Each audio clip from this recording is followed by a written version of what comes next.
Facts you didn't know about Yu Menglong, the hidden stories, the unseen moments, the heart-stirring scenes that defined a star in the soft glow of Beijing's dawn, when midnight rain still clung to rooftops and neon signs blinked like distant stars. The name Yu Menglong whispered through the streets, not just in mourning, but in memory, in wonder, and in the haunting echo of a life lived fully, yet fleetingly. His story was not one note on a public record.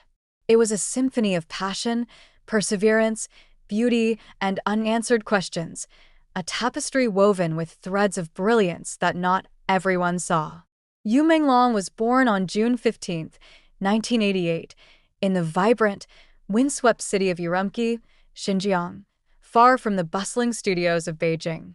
That place, a crossroads of cultures, gave him a quiet strength, a sense of seeing the world both within and beyond the ordinary. Many know him as Alan Yu, the name that flared across millions of screens. But before his face became familiar in households around Asia, before fans lined up for autographs or lit candles on social media in tribute, Yu Menglong was a dreamer with a song in his heart. He first stepped into the spotlight at age 19, launching his journey in televised talent shows. But it wasn't fame that shaped him. It was rejection. In competitions like Superboy, he pushed forward, not winning every round but winning something deeper, a fire inside that refused to be extinguished. His first single, a humble release titled Just Nice, might sound simple by name, but at the time it was a promise. It was Yu's statement to the world that he had arrived, not as a flash of online stardom, but as a true artist. And yet, few knew the price he paid for that rise. Off camera, Yu was known for endless hustle. Fans who watched him on social media noticed his changing silhouette, his weight fluctuating as he ran between sets, gym sessions, and music rehearsals. On more than one occasion, he admitted that maintaining his pace was exhausting, revealing a side of fame rarely discussed in public, the weariness beneath the glamour. Behind the scenes, during the filming of Xianyuan Sword, Han Cloud, Yu once sustained an injury while dangling on a cable high above the ground. Instead of halting production or seeking rest, he pushed forward, shooting scenes from a wheelchair, his face calm, his focus unbroken. No spotlight moment followed. No heroic fanfare. Just the silent testament of a man determined not to let pain define him. This was not bravado. This was devotion. Even when a prop accident wounded his eye during filming The Love Lasts Two Minds, he didn't publicly complain. Instead, he wrote openly about not being perfect, promising to work harder rather than explain away flaws. That simple humility rippled far beyond any drama screen he ever graced. Many remember him for his roles, Go Princess Go, where his presence lit up screens, and Eternal Love, where his portrayal of Bai Chun etched itself into the hearts of fantasy-lover audiences across continents. Yet fewer remember his quiet performances behind the camera. He was not just an actor and singer. He also directed music videos, shaping visuals with the same tenderness he brought to his vocals and acting. He had an eye for storytelling, a gift for seeing the soul of the story, not just the surface. Yu wasn't only defined by how he performed stories, he internalized them. And that brings us to a chapter of his life that no one could have scripted. Just months before his untimely death on September 11, 2025, at age 37, many who followed his journey began to notice something profound, a change in his aura. His posts on social media drew millions of interactions, and his engagement with fans went deeper than before, as if he knew time was precious and short. On one of his last public appearances, during CCTV's Dragon Boat Festival program, he donned a Tang Dynasty-inspired costume and radiated charm that transcended mere performance. It felt ancestral, spiritual, like a soul recalling both history and destiny. That evening, as millions watched on screens and streams across Asia, few knew that within just months, his name would be trending once again, not for a soaring performance, but for a sudden, devastating end. On the night before he died, Yu was said to have been at a friend's home in Beijing. In the early morning around dawn, he fell from a building and was found by neighbors.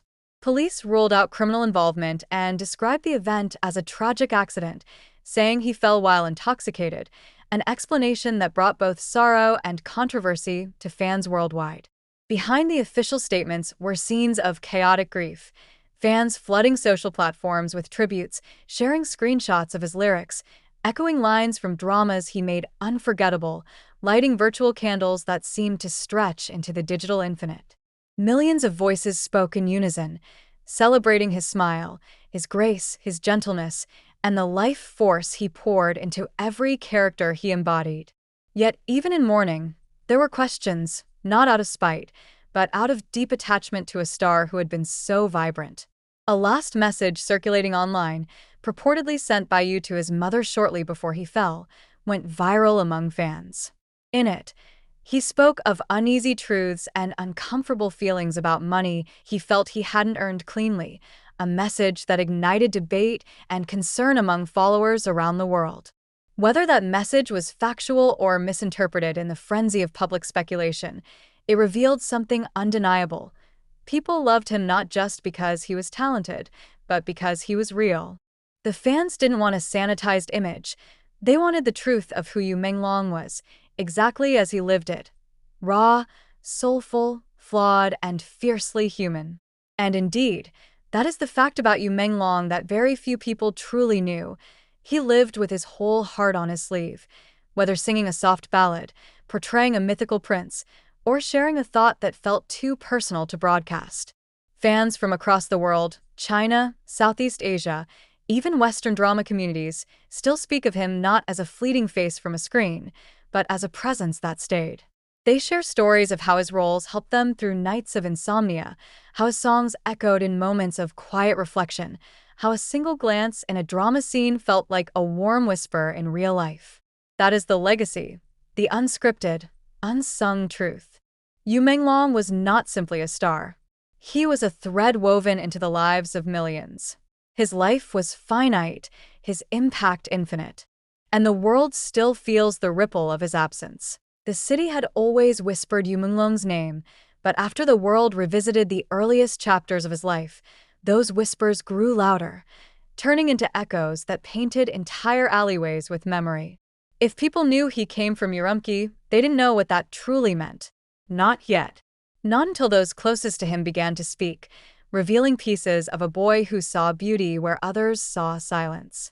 The first truth few had ever heard was how young Yu would climb the rooftop of his family home at night, sitting beneath a sky littered with stars so bright they looked like spilled diamonds.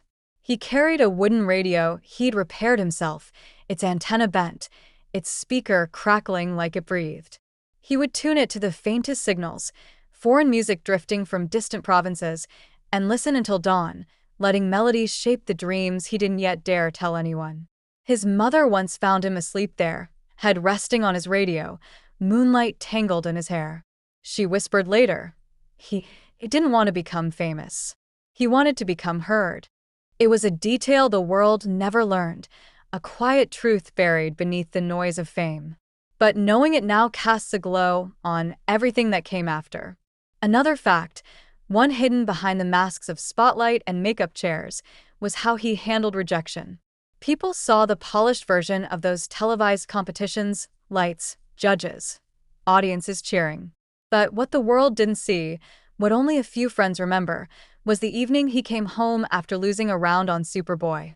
He stepped into an empty practice room, shadows long and unkind, and stared at the mirror for a long, unmoving moment.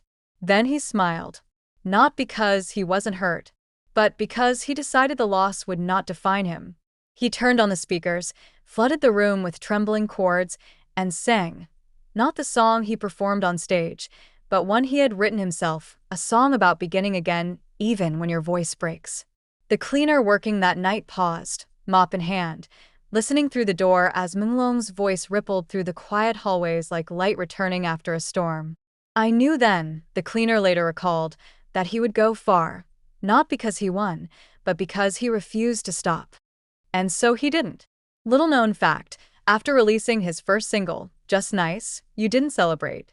He went alone to a small riverside cafe, bought a cup of warm soy milk, and sat watching people pass by, students, vendors, elderly couples holding hands. He scribbled in a notebook, noting how each person walked, how they held their shoulders, how they looked at the world. He told a friend later that observing people was his secret training. "You can't act a story you don't understand," he said. "You have to see life before you perform it." That notebook, filled with sketches of strangers and fragments of overheard conversations, remained one of his most private treasures. Few also knew he had a quiet ritual on every first shooting day. He would stand alone on the set, close his eyes, inhale deeply, and whisper something under his breath. Not a prayer, not a line from the script, but one sentence he repeated through every drama: "Let the character find me." Directors thought it was superstition. Co-stars thought it was warm-up. But those who knew him deeply understood. It was his promise to give himself completely, to let the role seep into him until the line between actor and character blurred into something magical. And magic it was. During filming breaks, while others joked around or rested, you often slipped away, not to hide, but to explore.